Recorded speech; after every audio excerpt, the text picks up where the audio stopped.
Vamos dar início ao nosso encontro de estudos para o Livro dos Médiuns dessa noite. Hoje é dia 30 de outubro de 2024, uma quarta-feira, são 20 horas e 4 minutos. Nós estamos transmitindo o nosso encontro de estudos em nome e em homenagem à nossa querida Associação Jauense de Estudos Espíritas, e nós estamos localizados na cidade de Jaú, estado de São Paulo, Brasil. Estamos transmitindo este nosso encontro de estudos a respeito do estudo do Livro dos Médiuns. Talvez eu tenha falado do Livro dos Espíritos por engano aí, então, por isso que eu repeti. Então, o Livro dos Médiuns, viu? E nós vamos estudar hoje a primeira parte, capítulo 4, Sistemas. O item é o de número 50, aqueles que estão estudando conosco, pode abrir o livro aí no item de número 50. A página do meu livro, tradução do José Herculano Pires, editora lá, que é de número 47. Bem, vamos lá então. Sistema da alma material. Kardec diz o seguinte: consiste apenas numa opinião particular sobre a natureza íntima da alma, segundo a qual a alma e o perispírito não seriam distintos, ou melhor, o perispírito seria a própria alma em depuração gradual por meio das transmigrações, como algo que se depura nas destilações. E a gente sabe, pelo ensinamento dos espíritos superiores, que o espírito e o perispírito são coisas distintas, totalmente distintas. É isso que os espíritos superiores nos ensinam. Não são uma coisa só, e nem poderiam ser. Porque o espírito, ele não é imaterial, porque senão a gente não poderia conceber pelo pensamento alguma coisa que totalmente imaterial seria aquilo que não existe, não é? Então, a sua natureza é alguma coisa. Os espíritos preferem chamar de incorpóreo, para nos dar uma ideia, porque como a gente não conhece a natureza íntima do que é composto o espírito, não é? A gente não pode estabelecer a sua natureza íntima. Mas a gente sabe, pelo ensinamento dos espíritos superiores, que o perispírito é matéria. É uma matéria sutil, quintessenciada, não é diferente do corpo. O corpo é uma matéria grosseira, não é? O perispírito é uma matéria quintessenciada, uma matéria sutil, mas ainda assim é matéria. Você queria falar alguma coisa, Celso? Alô, Celso? Parece que eu ouvi você falar alguma coisa. Não, eu só deixei o microfone ligado aqui. Ah, tá bem. Pois não. Muito bem. Se fica alguma dúvida a esse respeito, é importante que a gente entenda isso, porque alguns querem fazer do perispírito e do espírito uma coisa só. E eles são distintos. É importante que se entenda isso, porque quem vai agir sobre a matéria para que o espírito possa se manifestar é o perispírito. É preciso entender essa nuance, essa diferença, entre uma coisa e outra, para que a gente possa entender como os espíritos se manifestam. Na doutrina espírita, entretanto, o perispírito é considerado como simples envoltório fluídico da alma. Alma, toda vez que nós falarmos em alma, entendam o espírito encarnado. Tá bem? Espírito encarnado é alma. Tá? Então, o perispírito é um envoltório fluídico da alma. Tá? Muitos chamam de corpo perispiritual, de corpo espiritual, de perispírito, chame como quiser, mas na realidade é uma ligação entre corpo e espírito. Não é? Existe o espírito, o corpo e o perispírito, que é o elo de ligação entre os dois, sem o qual nós, espíritos, não conseguiríamos nos manifestar na matéria, dar ordens para o corpo e perceber as sensações através do perispírito. O espírito dá uma ordem para o perispírito aciona o corpo. O corpo recebe as sensações, indica para o perispírito aquilo que está sentindo e o perispírito transmite para o espírito. É assim que nós interagimos, não é? com a vida de relação, com o mundo, de uma forma geral, de uma maneira geral. Constituindo-se o perispírito de uma forma de matéria, forma porque a essência da matéria é o elemento material, como nós já vimos no livro dos Espíritos, não é? Esse elemento material, na sua maneira mais simples, né, na sua origem, ele é de uma maneira. Ele vai sofrendo modificações pela ação da inteligência do espírito. Lá no início, o espírito, a gente não sabe como isso se dá, como isso acontece, como isso ocorre, mas pelo que os espíritos explicam, a coisa acontece mais ou menos assim. O elemento material se individualiza, o elemento espiritual, desculpe, ele se individualiza, se liga à menor partícula da matéria e age com a inteligência sobre a matéria, transformando-a até chegar no momento que nós conhecemos hoje. Tudo que nós conhecemos como matéria não é elemento material. Ou seja, é o princípio modificado tantas vezes quantas necessárias para dar a forma que nós hoje conhecemos. Dá para entender isso? Não?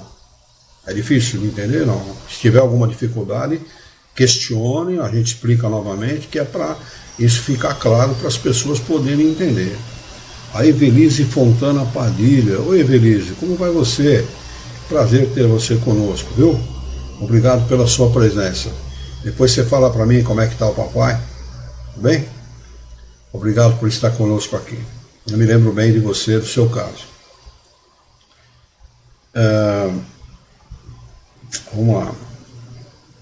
Constituindo-se o perispírito de uma forma de matéria, embora muito eterizada, sutil, para o sistema em causa, a alma seria também de natureza material, mais ou menos essencial, segundo o seu grau de depuração. Pelo sistema da alma material, a própria alma associada ao perispírito seria uma coisa só, e pela transmigração, ou seja, desencarne em reencarne, desencarne em reencarne, ia se depurando até se tornar a mais depurada, a mais evoluída possível, né? É o sistema deles, né? E a gente sabe pelo ensinamento dos Espíritos que isso não é verdade. Esse princípio não invalida nenhum dos princípios fundamentais da doutrina espírita, pois nada modifica em relação ao destino da alma. As condições de sua felicidade futura são as mesmas. A alma e o perispírito, formando um todo sob a denominação de espírito, como o germe e o perisperma formam uma unidade sob o nome de fruto. Toda a questão se reduz a considerar o todo como homogêneo, em vez de formação por duas partes distintas. Apenas essa diferença, né? Não tem diferença aqui. A diferença gritante é que eles querem transformar matéria em espírito, que são coisas totalmente distintas. Essa é a diferença. Não dá nem para levar em consideração, mas como Kardec gosta de explicar as coisas, ele coloca a coisa em pratos limpos para as pessoas poderem entender. Como se vê, isso não leva a nenhuma consequência e não falaríamos a respeito se não houvesse encontrado pessoas inclinadas a ver uma escola nova, no que não é, de fato, mais que uma simples questão de palavras. Esta opinião, aliás, muito restrita, mesmo que fosse mais generalizada, não representaria uma cisão entre os espíritas, da mesma maneira que as teorias da emissão ou das ondulações da luz não dividem os físicos. Os que desejassem separar-se por uma questão assim pueril, provariam dar mais importância ao acessório do que ao principal, e estar impulsionados por espíritos que não podem ser bons, porque os bons espíritos não semeiam jamais o azedume e a cisânia. A briga, né? Diferença de opinião, essa divergência entre os espíritas, isso só é fomentado por espíritos imperfeitos, por espíritos que desejam criar a cisânia, a separação, para enfraquecer o movimento espírita. Esse é o real interesse desses espíritos, né? Se os homens fossem um pouco mais, vamos dizer assim, prudentes, eles veriam nisso um inimigo da doutrina espírita e não promoveriam essa separação, porque a separação, a divisão nos enfraquece. Eis porque estimulamos, né, concitar é estimular, todos os verdadeiros espíritas a se manterem em guarda contra semelhantes sugestões e não ligarem a alguns detalhes maior importância do que merece, pois o fundo é que é o essencial. Cremos, não obstante dever dizer, em algumas palavras, no que se funda a opinião dos que consideram a alma e o perispírito como distintos. Ela se apoia oh, meu Deus. Desculpe. Ela se apoia no ensino dos espíritos, que jamais variam a esse respeito. Kardec sempre se sustentou nisso, nunca na sua opinião pessoal. E é nisso que nós devemos nos sustentar, na opinião dos espíritos superiores, jamais na opinião daqueles que conseguiram algum ensinamento por um espírito e um médium. Fiquem sempre atentos nisso. Kardec não trabalhava assim. Kardec trabalhava com milhares de espíritos e milhares de médiuns no mundo inteiro. Por isso que o resumo do ensinamento dos espíritos tem um foro de verdade muito grande. A gente pode dar foro de verdade para eles por causa disso, né? Isso é o que dá consistência na doutrina espírita, né? E foi isso que a FEB colocou de lado. Não aceita a universalidade do ensinamento dos espíritos, né? Aludimos aos espíritos esclarecidos, pois entre os espíritos em geral há muitos que não sabem mais e até mesmo conhecem menos do que os homens. Olha o grande perigo aí, de se ter um espírito se manifestando através de um médium. O espírito pode saber menos que a gente, não é? E não é difícil a gente encontrar espírito assim, não. E que querem se fazer de doutos, né? De pessoas sábias e tal, né? O que não é verdade. Os espíritos realmente conhecedores, profundamente conhecedores das coisas, que têm conhecimento bastante avançado a respeito das coisas de Deus, eles jamais são orgulhosos, vaidosos, prepotentes, jamais impõem a sua opinião. Eles ensinam e deixam ao homem o trabalho de raciocinar a respeito, de meditar a respeito, né? Aliás, essa teoria contrária é uma concepção humana. Não fomos nós quem inventamos, nem que supusemos a existência do perispírito para explicar os fenômenos. Kardec não partiu de um pressuposto, de uma ideia própria. Os espíritos querem falar, ó, existe no homem três coisas.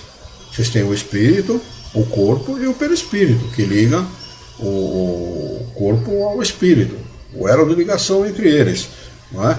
Aliás, quem na concepção do ser humano quem se liga ao corpo não é o espírito, é o perispírito. O perispírito se liga ao corpo, molécula a molécula, até o nascimento. No nascimento está tudo ligado já, né? Ele está inteiramente ligado. Essa ligação traz o que para o espírito? Confusão. Ele começa a entrar num estado de confusão, ele não sabe muito bem o que está acontecendo, porque ele está se ligando à matéria, né? Ele vai entrando num estado muito grande de confusão, até o nascimento. Quando ele nasce, ele já não se lembra mais nada daquilo que estava acontecendo um pouco antes dele encarnar. Aí, com o tempo, ele retoma. A criança, há uma assistência espiritual muito grande à criança, e é muito comum, né, os pais dizerem assim, o amiguinho invisível, tá? Amiguinho mesmo, eles estão ali junto com a criança, orientando, cuidando, protegendo na medida das possibilidades, daquilo que é possível, né? E eles têm isso até lá os 6, 7, 8, às vezes até mais para frente um pouquinho, né? Até que chega um momento que, como a minha filha mais velha falou assim, pai, acho que era coisa da minha imaginação, né? Não conhecia a doutrina espírita até então, né? E a coisa muda tanto, né? A matéria atinge tanto o espírito que ela acaba fazendo uma confusão entre ilusão e verdade. E, no entanto, houveram momentos em que ela disse, não, pai, não tem problema, não quer deitar comigo, não quer coçar minhas costas, não tem problema, a avó Rose faz isso, né? Que era a minha tataravó, né? Pentavó dela, que deitava com ela na cama, e é espírito guia dela, a gente sabe hoje, né? Ela sabe disso também. Então, os espíritos, eles entram nessa confusão a partir do momento em que perispírito se liga à matéria molécula a molécula e entram num estado de confusão. Nascem, 9 meses depois, via de regra, nascem. A partir do nascimento, eles têm o acompanhamento dos espíritos e vão dando esse suporte para que ele vá transformando aquela situação de encarnado numa situação mais sólida, mais equilibrada, para que ele possa ter uma vida mais regular. Isso acontece com todos, indistintamente com todos. Diz que aquela questão de terror noturno das crianças, nada mais é que essa ação dos desencarnados na vida da criança, né? Durante o sonho do corpo, o sono e os sonhos, né? Que muitas vezes o psicólogo infantil e tal não sabe como definir, define como terror noturno, né? Uma vez uma mãe veio falar para mim, ó, meu filho está com terror noturno. Eu falo, de terror não tem nada. Na realidade, ele durante o sono e os sonhos, ele é acompanhado pelos espíritos, por alguma razão, isso traz algum contratempo para ele, psicológico, emocional, né? E o que você tem que fazer? Quando ele se sentir assim, impõe a sua mão, faça uma prece, ele vai se acalmar, os bons espíritos vão ajudar nesse sentido e vai dar tudo certo. Não deu outra. Resolveu o problema do tal do terror noturno, que de terror não tem nada, né? Terror é o que essas pessoas fazem com as outras por falta de conhecimento. Né? Luiz? Pois não. Só para tentar dar um rápido depoimento sobre essa questão do terror noturno. Quando eu era criancinha, né, aí na faixa dos talvez 3 anos de idade, eu tinha terror noturno. E eram as noites, para mim, eram momentos de terror. E eu adormecia e acordava um determinado horário, apavorado, muito medo, e chorando, claro, né? Criança de 3 anos, realmente apavorado. E ela era me consolar, né? Aí ficava conversando comigo, acalmava e tal, cantava uma coisinha para mim, até que eu adormecia novamente. E isso acontecia muito seguidamente. E meu pai estava irritado com essa situação, né? Aí me mandava calar a boca, ficar quieto, não sei o que e tal. E não queria que a minha mãe me socorresse nesses momentos. Mas a minha mãe teimava e sempre ia me socorrer. Bom, qual é um fato interessante disso? Numa sessão espírita em que eles foram, manifestou-se a minha avó materna, mãe da minha mãe, né? E disse, né? Se ninguém sabia de nada do que estava acontecendo, disse assim, minha filha, continue atendendo o meu netinho, né? E ele precisa da tua ajuda, né? Eles são perturbados, né? por entidades que não são boas. Então continue ajudando com o amparo necessário. E é preciso. Isso vai passar, isso vai melhorar. Mas por enquanto continue, não deixe de atendê-lo.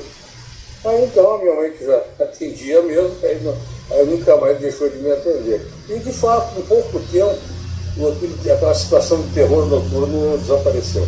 Aí tudo normalizou. É assim que acontece com muitas crianças, viu? Isso é uma coisa corriqueira, viu? As pessoas muitas vezes, os pais muitas vezes não comentam esse tipo de coisa para não passarem vexame perto dos outros e tal, não sabem muito bem como explicar. Quando você não tem explicação para as coisas, fica difícil de você sustentar uma conversa, uma teoria a respeito daquilo, né? Até porque esse tipo de coisa é muito refutado pelo catolicismo, pelos evangélicos e tal, chamam isso de coisa do demônio e tal. Então fica difícil para as pessoas, quando não têm conhecimento, explicar esse tipo de coisa, mas é muito comum. Lá no YouTube nós estamos com a presença do Alexandre, que conseguiu entrar aí a partir de um determinado momento, e o Diniz. O Alexandre dando salve, meu irmão, salve. Não estamos na Umbanda, mas salve. E o Diniz está dizendo boa noite. Boa noite para vocês também. Boa noite, Alexandre. Obrigado pela presença. E vamos tocar os nossos estudos aqui.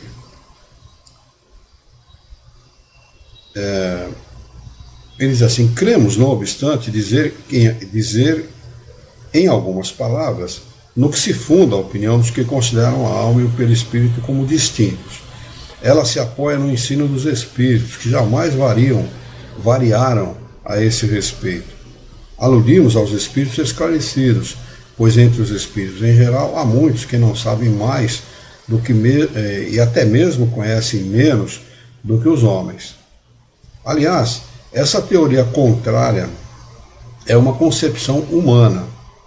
Não fomos nós que inventamos, nem que supusemos a existência do perispírito para explicar os fenômenos. Sua existência nos foi revelada pelos espíritos e a observação nula confirmou. E quem quiser saber mais a esse respeito é só se dirigir à questão de número 93 do Livro dos Espíritos. Ela se apoia ainda no estudo das sensações dos espíritos. Ele recomenda Livro dos Espíritos, questão de número 257, quando ele vai tratar das sensações dos espíritos. Leiam lá, é muito esclarecedor isso, viu? Importante saber. E sobretudo no fenômeno das aparições tangíveis. Tangível é aquilo que se toca, que se pega, que se consegue sentir. Existem aparições assim, tão sólidas, tão reais, quanto a aparição de um outro encarnado. É assim que elas acontecem, né? Aparições tangíveis, que para outros implicariam a solidificação e a degradação dos elementos constitutivos da alma, que é um absurdo. Se a alma fosse material, na aparição tangível, eles se constituiriam. E no desaparecimento dessa aparição tangível, ele se desconstituiria. O que é um absurdo. Não tem sustentação lógica, né? E, consequentemente, a sua desorganização. A alma não se desorganiza nunca. O espírito não se desorganiza nunca. Pelo contrário, ele progride incessantemente, sempre. Além disso, seria necessário admitir que essa matéria, que pode tornar-se perceptível aos nossos sentidos, fosse o próprio princípio inteligente. Jamais nós vemos o espírito.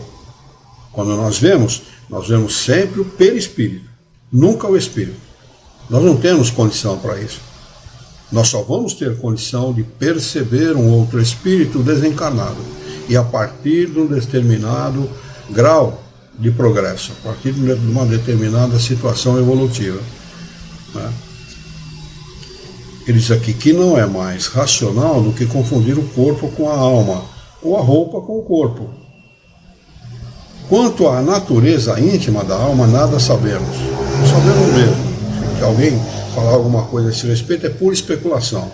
Ninguém sabe. Muito menos a maioria dos espíritos, mesmo aqueles superiores. E se sabe, não revelam. Porque nós não temos ainda, o homem ainda na sua atual fase evolutiva, não tem inteligência para compreender. Nós vamos chegar lá, com absoluta certeza. É mais ou menos como Nostradamus, quando dizia assim: estou vendo galinhas soltando ovos de fogo. Não sei se vocês leram alguma coisa dessa centúria, né? Ele não sabia o que era avião, porque no tempo dele estava muito longe. Então, se voa, é galinha. E se está soltando alguma coisa que chega lá embaixo e pega fogo, é ovos de fogo.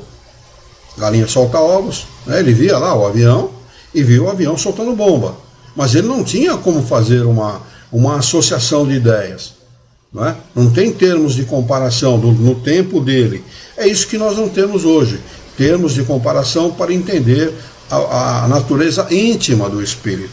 Nós ainda não temos. Teremos mais para frente, em outros mundos mais evoluídos, nos mundos melhores, teremos condição de entender, mas ainda não. Isso pouco importa. O que interessa mesmo é nos melhorarmos moralmente. Isso é fundamental, o mais importante de tudo. Moral acima de tudo. Progredir moralmente sempre. É isso que vai nos tornar bons espíritos e espíritos superiores. Quando se diz que ela é imaterial, devemos entendê-lo em sentido relativo e não absoluto, porque a imaterialidade absoluta seria o nada. Ora, a alma, o espírito, é alguma coisa. O que se quer dizer, portanto, é que a sua essência é de tal maneira superior que não apresenta nenhuma analogia, termos de comparação com o que chamamos de matéria. É alguma coisa, mas nós ainda não sabemos o que é. Então, não tem como fazer analogia com a matéria. É distinto. Por isso que são dois elementos. A tríade, a trindade, é Deus e as suas leis, as leis naturais, elemento espiritual e elemento material. Essa é a trindade. A verdadeira trindade. Deus, suas leis imutáveis, estão associadas a ele, criadas por ele, elemento espiritual, elemento material. Então, se existem dois elementos, que são dois elementos distintos, senão bastaria fazer um só, tudo. E não é assim. São dois elementos distintos. O que se quer dizer, portanto, é que a sua essência é de tal maneira superior que não apresenta nenhuma analogia com a que chamamos matéria, e que por isso ela é, para nós, imaterial. Vê lá, Livro dos Espíritos 23, no 23 eles falam muito de elemento material e elemento espiritual. Vejam lá que eles vão fazer essa distinção, os espíritos superiores. E na 82 a mesma coisa. E aqui tem um rodapé de número 8 do professor José Herculano Pires, que ele diz o seguinte: o espírito é definitivo. No número 23 do Livro dos Espíritos, como princípio inteligente, em comparação com o princípio material. O número 27. Explica que esses dois princípios, ou elementos, eu chamo de elemento, em alguns momentos eles chamam de elemento também, mas são princípios que constituem o universo, tendo Deus como a sua fonte, forma a trindade universal, princípio de todas as coisas. Isto nos mostra que a concepção espírita do universo é monista, ou seja, tem uma origem só, não tem duas origens. Deus, de tudo que existe, é a origem de tudo. Deus é a origem de tudo. Pela ação da sua inteligência, a inteligência suprema do universo, pela ação dessa inteligência é que se originou tudo. Por isso que ele chama aqui de monista, num sentido espiritual. As ciências atuais estão chegando a essa concepção, como vemos pelo conceito moderno da matéria como concentração de energia. Alguns estudiosos não compreenderam bem esta posição doutrinária e pensam que matéria e espírito são a mesma coisa. Kardec e os espíritos negam a concepção abstrata do espírito, conforme a teologia e a metafísica antiga, porque essa concepção torna o espírito inacessível ao pensamento humano. Por isso, Kardec afirma que a alma, espírito encarnado, que anima o corpo, ou o espírito, o ser desencarnado, é alguma coisa. O mesmo acontece na parapsicologia, quando Rin e seus companheiros, constatando que o pensamento não se sujeita às leis físicas, afirmam a sua natureza extrafísica, evitando adotar a expressão espiritual, que levaria muitos a uma interpretação teológica. O estudante de espiritismo deve atentar bem para esse problema.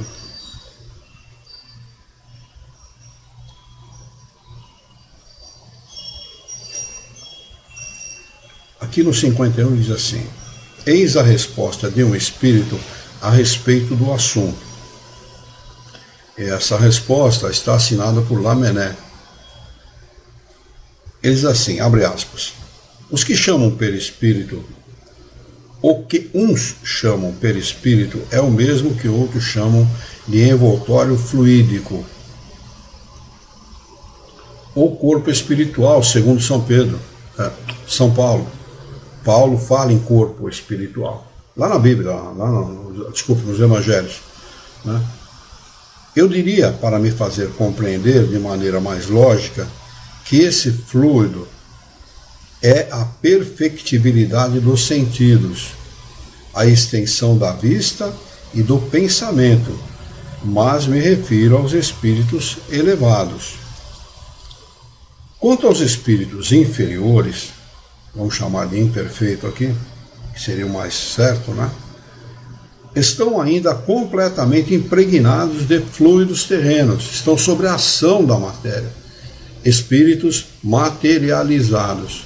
Daí os espíritos sempre ensinarem que nós devemos procurar nos desmaterializar, né? Deixar os vícios, as imperfeições, o máximo possível, para nós nos desmaterializarmos, porque quando ganharmos a vida espiritual, através do nosso desencarne, nós conquistarmos uma situação melhor, uma condição melhor na vida espiritual. Porque quanto mais materializado é o espírito, mais ligado à problemática humana, consequentemente mais terra a terra. Ele vai ficar aqui mesmo, não vai para nosso lar, nem coisa nenhuma. Ele vai ficar aqui mesmo, ele vai ficar aqui na terra mesmo, ombreando com a gente, discutindo coisas materiais, pegando ônibus para andar, sentando na mesa para comer, deitando na cama para dormir, se preocupando com problemas da família e etc. Né? Então, quanto mais desligados da matéria, desligados do ponto de vista do apego, do sentimento de posse, é disso que eu estou falando, as coisas materiais, e aí inclui família, cachorro, papagaio, carro, tudo que se possa imaginar aí de coisas materiais. Quanto mais nós conseguimos nos desligar, no sentido, repito, de posse, o sentimento de posse, melhor para cada um de nós. Né? Quanto mais ligados a isso, então, minha filha, meu filho, meu carro, minha casa, minha fazenda, ou sei lá o que o cara pensa, pior para ele, porque ele vai estar ligado a essas coisas. Aonde está o teu coração, aí estará o teu tesouro. Assim que Jesus expressava a esse respeito. Né? Então, o nosso coração tem que estar desligado das coisas materiais. Nós temos que fazer um esforço de pensamento, até de imaginação, para nos ligarmos à vida espiritual, não à vida material. A vida material pouco importa. Pouco importa. Isso aqui é passageiro. Né? O corpo é transitório. Ele acaba rápido. Por mais que nós vivamos aqui na matéria, ele acaba rápido. Né? A verdadeira vida é a vida espiritual. Essa que nós vamos conquistar depois do nosso desencarne, depois da perda do corpo físico. Essa é a verdadeira. E lá não tem o sentimento de posse, não vigora. Aliás, ninguém é dono de ninguém. A gente nem é dono do nosso corpo, quanto mais das pessoas, das coisas. Né? Ele segue. Por isso, sofrem fome, frio e etc. Os espíritos imperfeitos, eles têm essas sensações ainda. De fome, frio, sede, vontade de fumar, vontade de usar droga.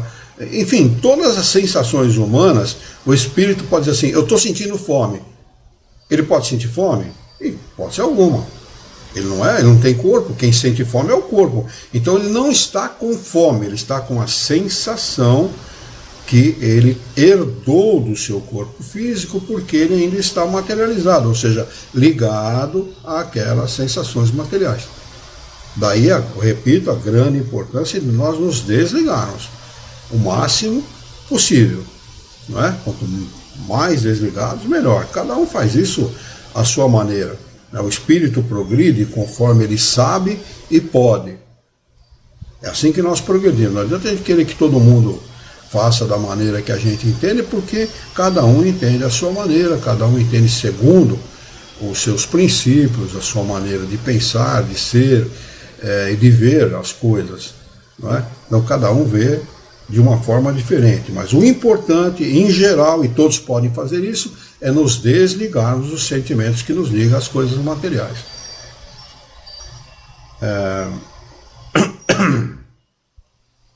sofrimentos que não podem atingir os espíritos superiores, visto que os fluidos terrenos já foram depurados no seu pensamento, quer dizer, na sua alma. Para progredir, a alma necessita sempre de um instrumento, sem o qual ela não seria nada para vós, ou melhor, não o poderíeis conceber.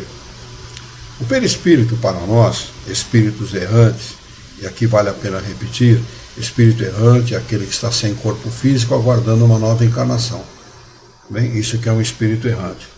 É um instrumento pelo qual nos comunicamos convosco. O perispírito é o instrumento através do qual os espíritos errantes, os desencarnados, se comunicam com o homem. Eles agem de perispírito para perispírito. É por isso que para um determinado espírito se comunicar aqui na Terra, precisa haver afinidade entre os perispíritos. Senão não há comunicação. Por mais que ele deseje, e por mais que você deseje, possa desejar a comunicação de um ser desencarnado, ele não vai se manifestar se não houver esta ligação perispiritual entre desencarnado e médium. É preciso que haja essa afinidade.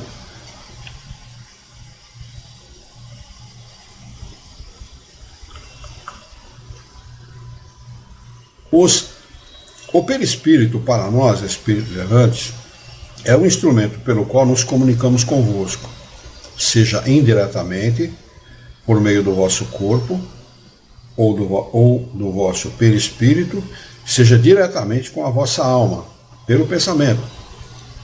O espírito inspira, e você percebe a inspiração dele. E quando você manifesta através da palavra aquilo que foi inspirado, você sente a presença. Não sei se vocês já tiveram essa experiência, né? O Espírito inspira você a falar alguma coisa para alguma pessoa. O fulano está perto de você e tal, vem lá um pensamento na sua cabeça, tal coisa assim, assim, assim. Quando você tem liberdade, naturalmente, para dizer aquilo para aquela pessoa, você sente a presença do Espírito. Mas olha, fui eu que, né, como quem diz, fui eu que inspirei esse pensamento a você. É disso que ele está falando aqui. Vem daí a infinita variedade de médiums e de comunicações. A variedade das mediunidades está relacionada a isso. Por isso que não é um dom, é uma faculdade. Deus não deu mediunidade, nem ela é santa coisa nenhuma. O médium trabalha se quiser, é optativo, é dele. Como qualquer outra coisa na vida, vai ter consequência.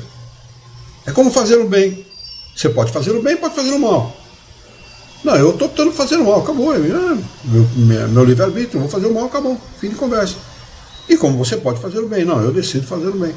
Aí vai ter a consequência natural apropriada às suas decisões. Assim é a mediunidade. Não existe mediunidade santa coisa nenhuma. Mediunidade não é santa coisa nenhuma. A mediunidade é uma faculdade que permite ao encarnado ser um intérprete do espírito. Tá? Um bom intérprete, como um bom cantor, traduz o sentimento do poeta. Assim como um bom médium traduz o pensamento do espírito. Essa é a diferença. Tá? Em geral, somos todos médiums, em geral. Na generalidade, somos todos médiums, porque todos nós sofremos influência dos espíritos. O que diferencia o médium que serve de intérprete é a especificidade mediúnica, que nem todos têm, ou nem todos pediram naquela encarnação, porque a experiência é específica. Ele vai dedicar-se àquela experiência e não há tempo para ele dedicar-se à mediunidade. Ou ele não quer também, o espírito não quer saber disso aí, e fim de conversa, né? Resta agora o problema científico, referente à própria essência do perispírito, que é outro assunto. Compreendei primeiro a sua possibilidade lógica. Aqui tem um rodapé de número 9 que diz o seguinte. Eu não vou ler em francês porque meu francesinho é de colégio e eu não vou cair aqui na besteira de cair no ridículo. Mas diz assim, a tradução geralmente usada, abre aspas, desculpe, compreendei primeiro moralmente, é literal, mas não corresponde ao sentido do texto, pois moralmente não tem na nossa língua todas as acepções do francês. No original, isso quer dizer, segundo o leitor pode verificar no bom dicionário francês, segundo as possibilidades do campo das opiniões ou do sentimento. Por exemplo, os dicionários Larousse ou Quillet, nota do professor José Herculano Pires. Assim, os espíritos que podemos considerar adiantados, e Lamennais, peraí, não fechou ainda não, desculpa, faltou ler aqui. Resta a seguir a discussão da natureza. Tá, já li. Neste assunto, não poderia avançar, pois é uma questão que não pode ser explicada. Julgais que também não investigo como vós. Lamennais falando, hein? Que é o espírito adiantado. Poderia dizer um espírito superior, fazia parte do grupo do espírito de verdade. Ele também estava investigando a respeito da natureza do espírito. Né? Vós pesquisais o espírito e nós atualmente pesquisamos a alma. Esperai, pois. Quer dizer, tenha calma. Né? Vamos avançar até onde a nossa inteligência permite. Daí para frente, a gente pode dizer, está nos segredos de Deus. Segredos entre aspas, porque não há segredo nenhum, nós vamos alcançar essa compreensão. Assim, os espíritos que podemos considerar adiantados ainda não puderam sondar a natureza da alma. Como poderíamos fazê-lo? Pergunta Kardec. É, pois, uma perda de tempo perscrutar o princípio das coisas que, como ensina o Livro dos Espíritos, está na questão 1749, pertence aos segredos de Deus. Ele chama de segredos de Deus, que não tem segredo nenhum. Tá bem? Não existe segredo nenhum. Nós não temos condição de inteligência para entender no momento. Quando tivermos um momento aprazado, seremos contemplados com esta compreensão das coisas. Deixa eu ver se tem alguma pergunta aqui de alguém. Não.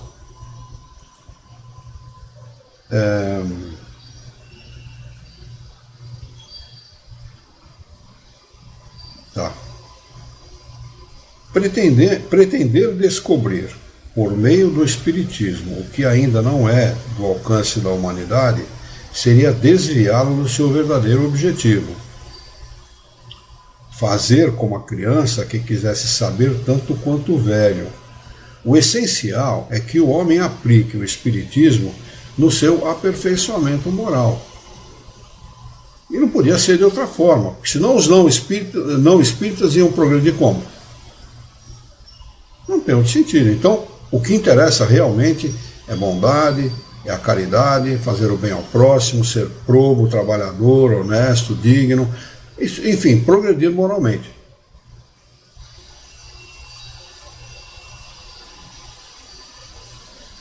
Os espíritos que editaram o livro, que traz o seu nome, portanto o Livro dos Espíritos, provaram a própria sabedoria ao respeitarem, no tocante ao princípio das coisas, os limites que Deus não nos permite passar, deixando aos espíritos sistemáticos e presunçosos a responsabilidade das teorias prematuras e errôneas, mais fascinantes do que sérias, e que um dia cairão ao embate da razão, como tantas outras oriundas do cérebro humano.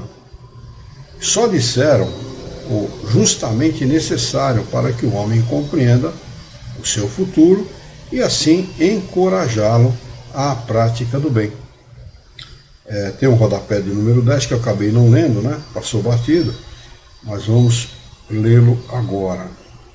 O texto em francês diz, eu não vou ler, por razões já expostas, as traduções em geral são literais, mas não correspondem ao sentido do texto.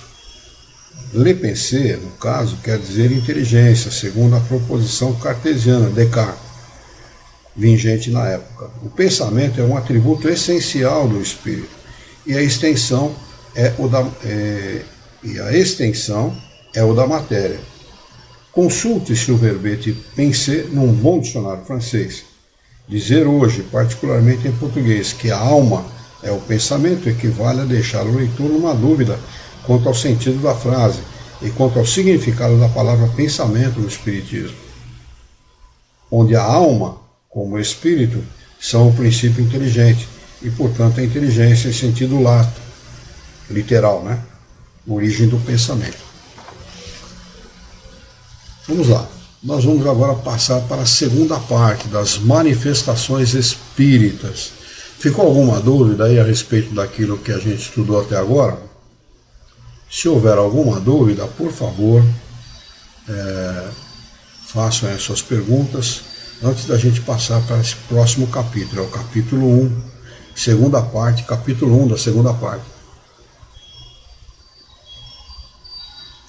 Bom, não havendo então nenhuma dúvida, vamos seguir.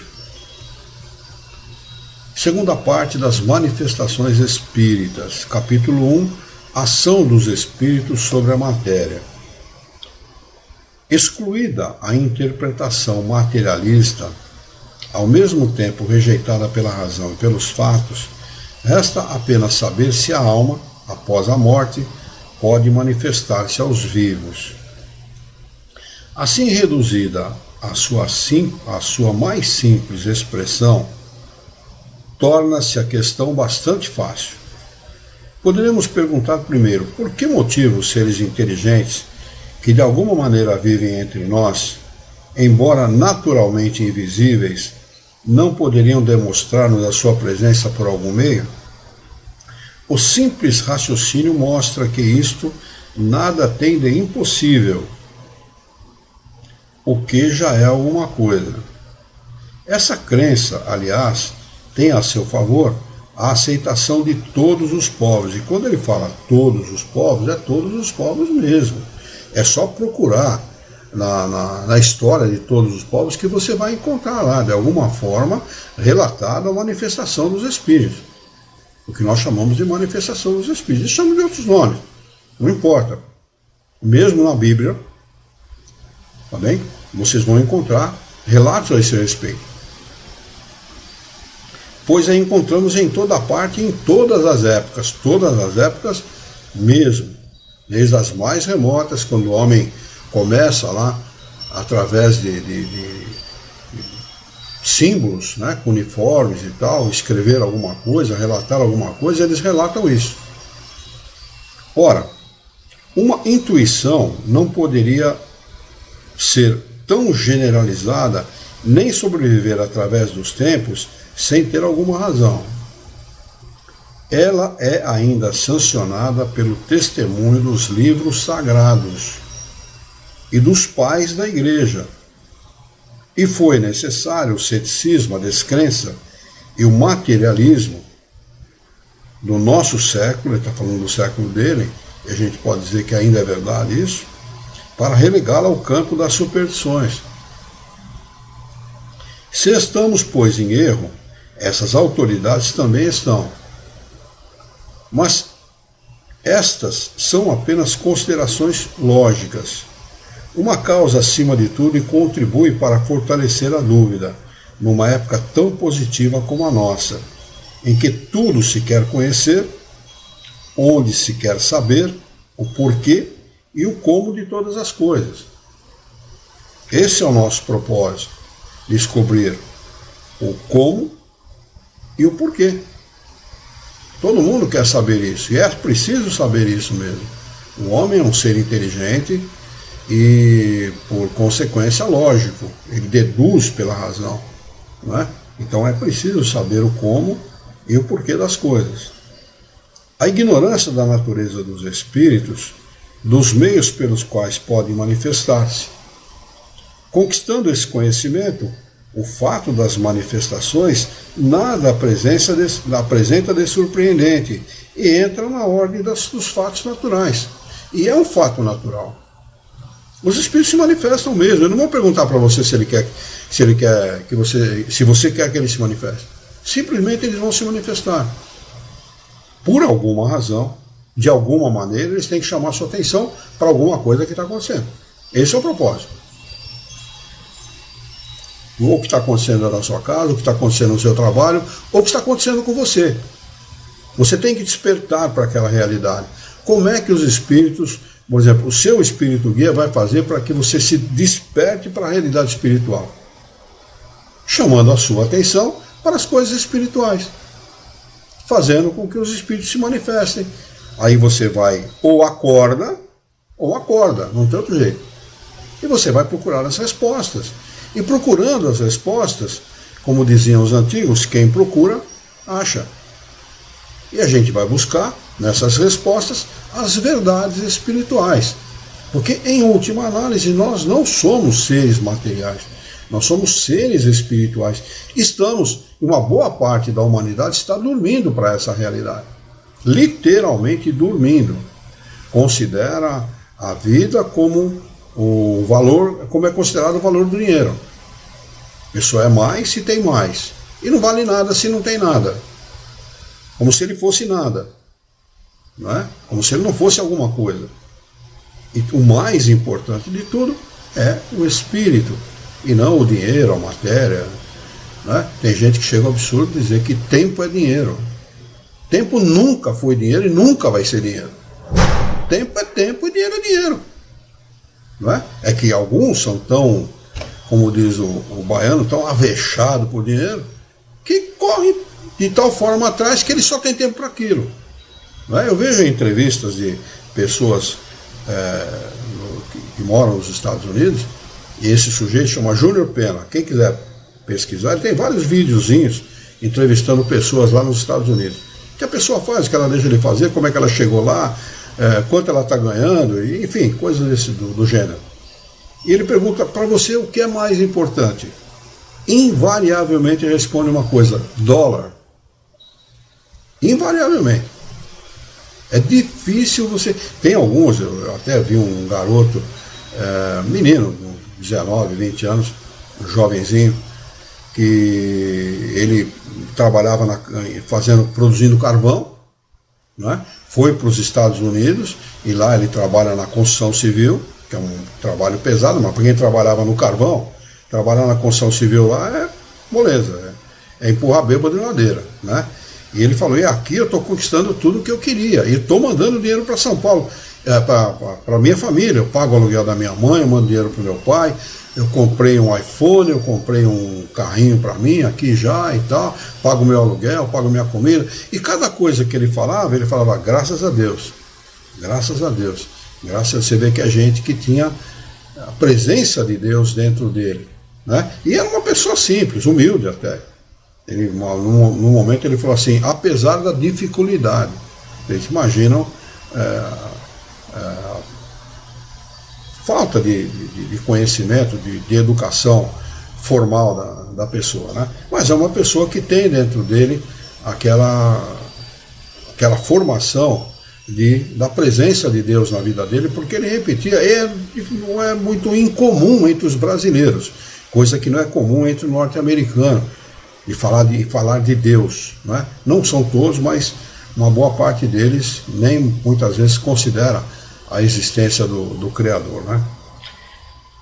Nós vamos parar aqui no item de número 53, segunda parte das manifestações espíritas, capítulo 1, ação dos espíritos sobre a matéria, item 53, para nós retomarmos na próxima quarta-feira, que se eu começar a ler, nós não vamos ter tempo hábil para ler e comentar, tá bem?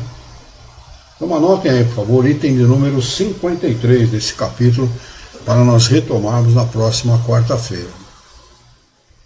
Alguém quer fazer algum comentário? Tem alguma pergunta? Celso, Érica? Foi esclarecido? Tá ótimo.